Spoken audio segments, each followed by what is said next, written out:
now that we're done with Things We Leave Unfinished, we've got A Court of Silver Flames. I have already started reading it. I just forgot to film my review for that. So there are a couple clips coming next of me reading like the beginning part. I am on page 168 right now. And I was a little bit surprised when I started this book. I feel like I thought it was gonna be from Feyre's point of view as all of the other ones have been, but it's not. It's from her sister Nesta, so that's a little interesting. I don't know if like when they continue on this series, if it's gonna be, you know, maybe from like Elaine's point of view or something like that, but that did actually catch me off guard. I didn't think that that's how this was gonna be. But I do like that we're getting to know a little bit more about Nesta and how she's feeling and what she's going through. Because in the first couple books, like they touch on it a little bit from what other people can see, but not really from like their perspective and how, you know, the sisters were feeling. So I do like that. We're getting a lot more of Cassian as well because he's training Nesta, which is really cool. He's awesome and I'm all for that, but I really find myself wanting to know more about Azriel. I feel like he's the character that I'm like, he's just so mysterious, like you want to know more. So he's been in a little bit so far, but I hope that he's in more of it coming up.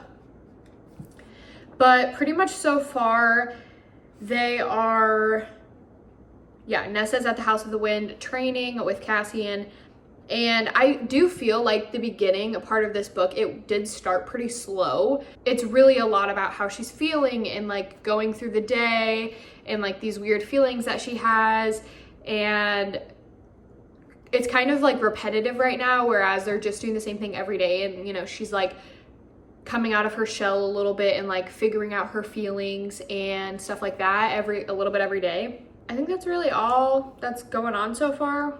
And I'm about to start chapter 15, so I will check back in whenever I've got another update. I just got out of the shower, so my hair is kind of crazy. I had a little update on A Court of Silver Flames. I was reading last night, and let's see, right now I'm on page 231. I was reading last night, and spoiler, Cassian and Nesta, like, we're making out and stuff. I was freaking out. Like, took you guys long enough, but anyway, I was just really excited about it. I was like, I can't believe it's finally happening. So I just had to update you on that. Like I said, I'm on page 231, chapter 21 right now, and I'm gonna read some more.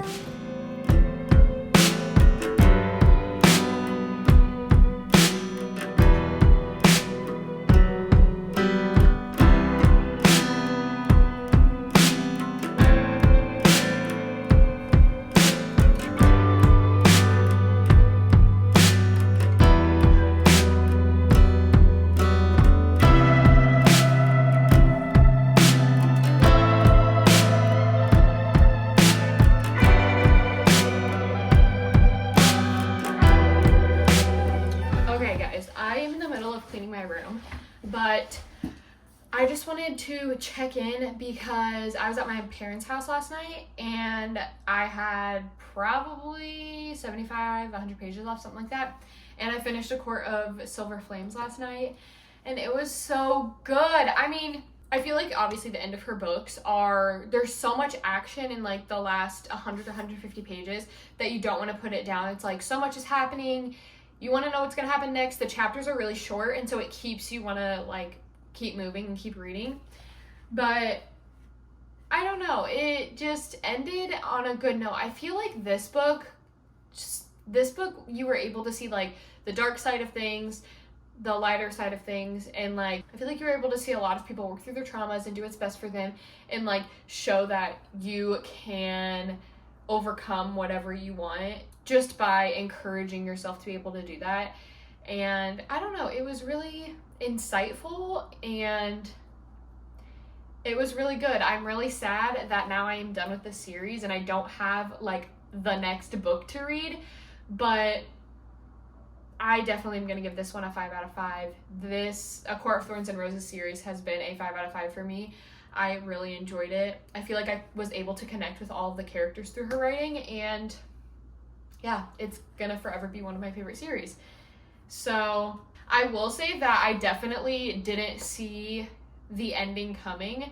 I didn't, like, it definitely had a lot of surprises in there for me. I didn't know, like, sometimes you can kind of tell what's gonna happen, but for the ending of this book and everything that happened, it was just like, whoa, I can't believe that all of this is happening. I wouldn't have thought, like, this is how things would play out, but it did.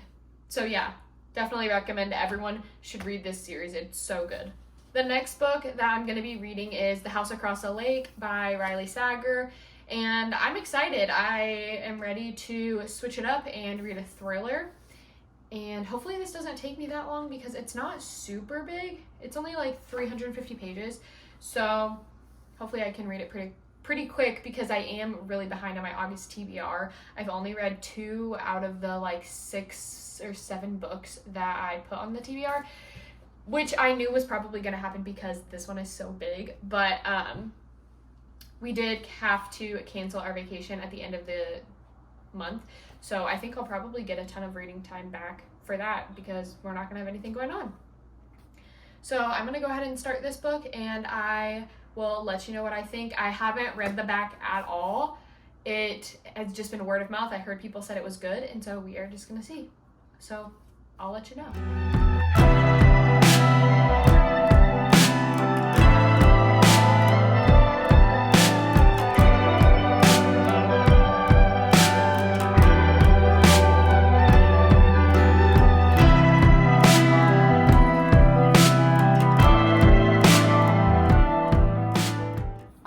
Pop in and do a little book update. I started The House Across the Lake yesterday and I got to page 126. Right at the beginning, it gets you hooked because it starts off with like the present and what's going on, and then it goes back and forth between now and the before and kind of gives you the background information about how they got to where they are.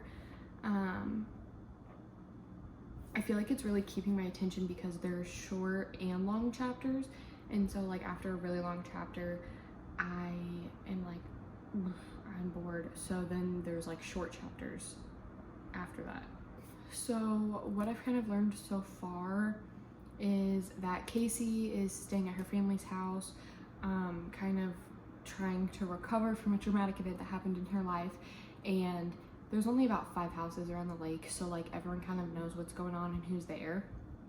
And the house across the lake has recently been bought by a model and her husband, and the back of their house is glass. Since she doesn't really have anything going on and spends most of her day drinking, she has been using binoculars that she has and kind of spying on them, which she says like she knows is wrong, but she's still doing it anyway.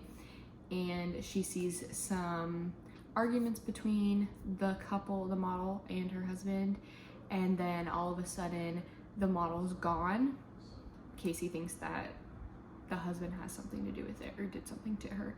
So that's kind of where we're at right now. Catherine, the model, just disappeared, and Casey's like kind of being obsessive about it, trying to figure out what's going on. So we'll see what happens. I will update you when I find out some more information.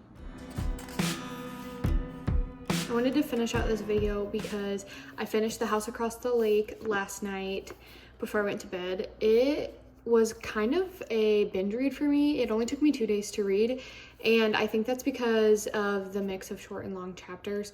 And I felt like the whole time I just wanted to figure out what was going on because the beginning had hooked me so much, and you were already in the action that you wanted to figure out what was going on. So I read it super fast. It wasn't what I thought it was gonna be. The twist really got me. Like, I was not expecting what happened to happen, and I don't know if I like it. I don't think I liked the twist. I don't know. It just, to me, it didn't feel like that's the way the book was going, but it was surprising, and I was like, what's going on? This is crazy. But I don't know. I loved the writing. I feel like I was able to really picture what was happening while I was reading it. but I just don't know if I really liked the twist. I think my official rating for this book's gonna be a 3.5 out of 5. I did really enjoy it and I would recommend it to other people, but I think it's just the twist that is just kind of weirding me out still. I will say there were like a lot of twists at the end, like not just one, like they just like kept coming, and there were so many like lies and other things going on that I was like, what is happening? There's no way that like all of this is happening. All of this happened. I don't even know how to explain it. It was crazy. But I do really enjoy this author, so I'm probably going to read some more books by Riley Sager. I know that there are a couple different ones that people like highly recommend, so I'll probably add those to my TBR. So this is my last book for the video, and I'm going to start a new reading vlog. So thank you so much for watching. I hope you enjoyed, and I will see you in my next video.